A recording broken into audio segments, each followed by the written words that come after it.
Now is the Rollin 60s the biggest number of people, like, you know, in terms of like just sheer numbers? Is the Rollin 60s kind of the biggest gang in LA? It's one of the biggest gangs, one of the biggest Crip gangs.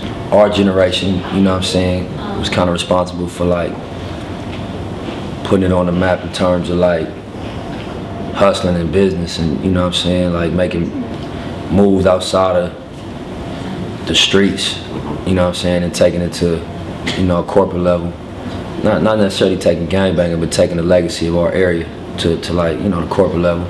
Now, did you really have a choice, you know, joining the 60s when you were young, or was it just all your family members was in it, so you were in it? Nah, really none of my family members was from Rollin 60s. My dad came from Africa. So okay. his whole side of my family's in Africa. And then my mom, she only had one brother, and it was her. So my uncle was like a hustler and a musician. And my mom, she's a woman. She grew up on Slauson and Fifth Ave on 60th her whole life, as well as my granny and my grandfather. You know, they own property in the hood since like the 30s or the 40s. So what made you decide to actually get involved in all that? Because, you know, I mean, I'm sure you knew what the downsides were before you got into it somewhat. Yeah. Nah, I think it was like a combination of, you know what I'm saying, just being out of age. I left my house kind of early. How old? When I was probably like 14. Okay, so you're on your own at 14 years old. Yeah, I was out of my mom's house, you know what I'm saying? I went to live with my granny when I was 14. And, you know, I just was taking care of myself early on. And, you know, I was doing things to try to get money so I could support myself. I always wanted to do music. That was my first passion before anything.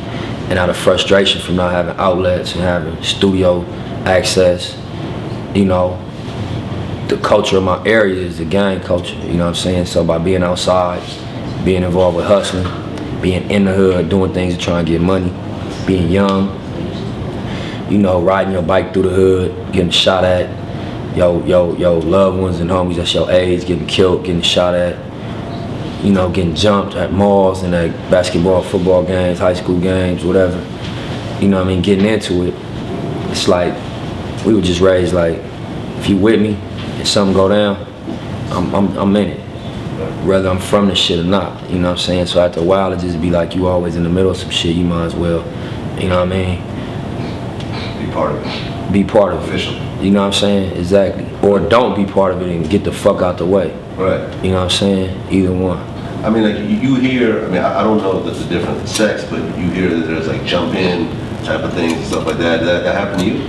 Yeah, you gotta get courted on, you gotta fight. Okay, so you got jumped in. Yeah, you gotta fight. Is it like a certain amount of time, or? I mean, it's different for everybody, you know what I'm saying? You just gotta, it's basically whoever, like, you know, orchestrating your put on, basically. Sometimes, you know what I'm saying, there be young niggas putting you on and you just get ran. You just fight until niggas feel like you done fighting. Sometimes it be somebody that got a little bit more, you know what I'm saying, like love for young dudes and a little bit more compassion. And you might have a different experience, you know what I mean? Some niggas just got their ass beat and still wasn't from the hood. Sure. And you know, it's cause it was young niggas putting them on and didn't give a fuck about it.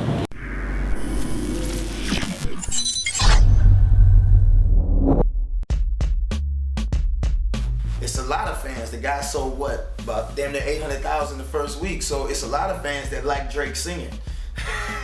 You know what I'm saying? And I think that's all he gives a damn about. Yeah, I don't. Like, he's not signed to good music.